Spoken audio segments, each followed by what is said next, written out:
indicates whose turn into it is to enter the critical section. That's what I told. And flag array to indicate a process is ready to enter into critical section. Like if flag I is true implies process pi is ready. Okay. If flag I is false means process pi is not ready to enter. If it is not ready, how we can feed it to critical section? So if it's ready only, it can enter into critical section. If it is ready, it should set flag I to uh, yeah uh, true. Okay. These two process shared variable, we have two shared variable, that is turn and boolean flag. Okay. So the Peterson solution is like this. I told you every solution will have entry section, exit section, and a critical section and a reminder section. Whatever you want to write, you write inside critical section. We are just seeing now how to block other process when already one process is, how to achieve mutual exclusion, progress, and bounded wait. For that, the entry section code is like this. Flag of I equal to true. This code is for process pi. So I have to set my flag array of I to true. Then I'm saying turn equal to j means next turn. Already we have given turn to pi to enter into critical section. Next turn is j.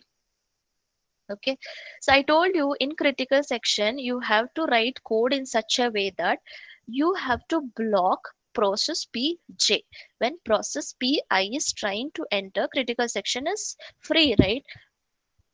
We'll see that explanation in my slide. You just see this three piece of line in the entry section will allow one process to enter and block the other process. How it will block, I'll tell you.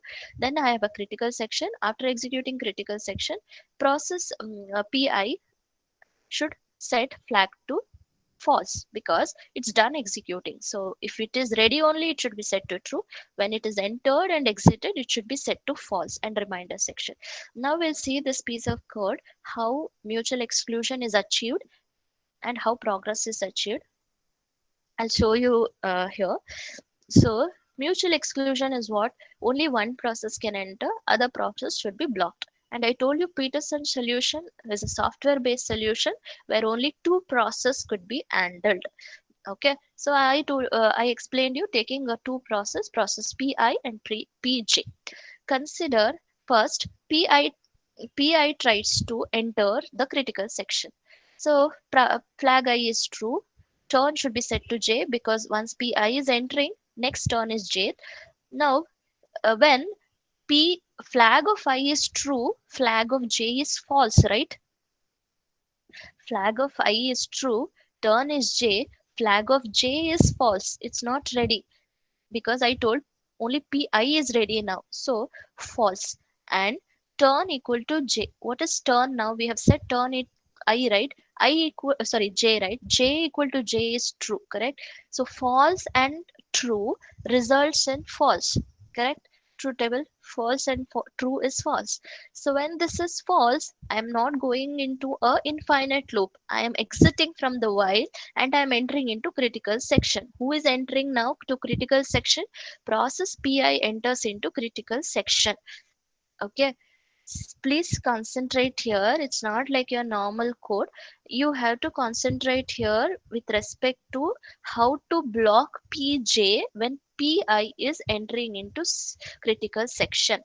And your explanation should be how I have written here. It's not given in the textbook in this order. They have just said mutual exclusion is satisfied because this while loop is false. But for understanding, you have to see here if pi enters into critical section. Okay, at first situation is pi is ready, pj is not ready. So pj is not ready means flag of j is false.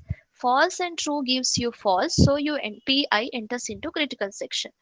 Okay, then if it finishes, it exits by setting flag to false. That is one situation done.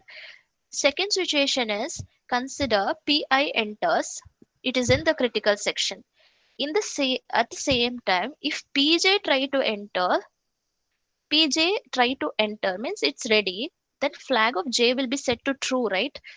If pj is ready, flag of j is set to true. I told you flag is used to represent whether the process is ready to enter into critical section or not. If it is ready, that should be set to true. Else it should be false. When PJ is true, PJ is ready to enter into critical section, flag of J will be set to true. Correct. So, and the turn will be next turn will be J only because we are sharing the variable. So now true and true will be true. So process Pi will be struck inside this while loop when it try to enter critical section when already Pi exists in the critical section. We achieved mutual exclusion, right? That is what I have written here. When Pi is in critical section, if Pj try to enter, flag of J will be true. True and true result in true. So Pj gets blocked in the while loop because it's a semicolon here. It's not critical section inside this while loop. It's a semicolon means if this condition is true, Pj will get struck or blocked inside this while loop. It will not be allowed. So we achieved mutual exclusion by using this one while loop. So Pi is in critical section, Pj is blocked. That is what mutual exclusion is, and Peterson solution satisfy mutual exclusion. Next one is progress. When Pi exits, I told you when Pi exits, it will set flag of I to false. Correct? When Pi exits, Pj is ready to enter into critical section, right? So that could be allowed because free session when we have a PI process which is exiting means critical section is free. Now PJ could be allowed to enter into critical section. There is a progress. There is no deadlock here.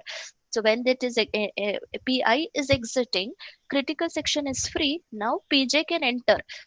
Correct. So that is why progress is achieved. What is bounded wait here is so I told you what is bounded weight is when you are setting a limit how many times PI or PJ should enter in the code. If you see here, when process PI exit, it is setting flag to false. Correct, but turn is J only. Okay, so when flag of I is set to false, turn is still J means it's set to J. So when you come across the next time you're not setting one in the exit session, you're not setting turn equal to I indicates what next turn is not again for Pi. So when in the exit session it is just setting flag to false, turn is not set to I in the exit session indicates what Pj can enter. If it is set, then Pi will take the next turn. So there is a limit. At most once Pi will execute and the next turn could be given to Pj.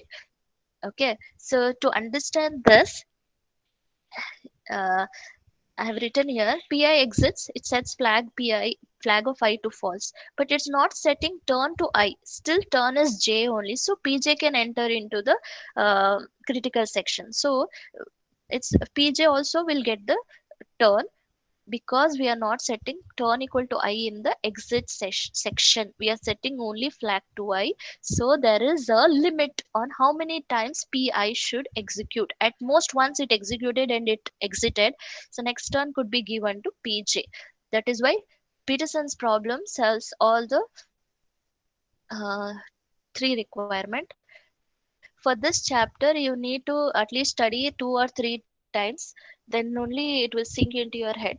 And this particular synchronization chapter is favorite chapter for your gate exam or any competitive exam where you go and give your technical paper.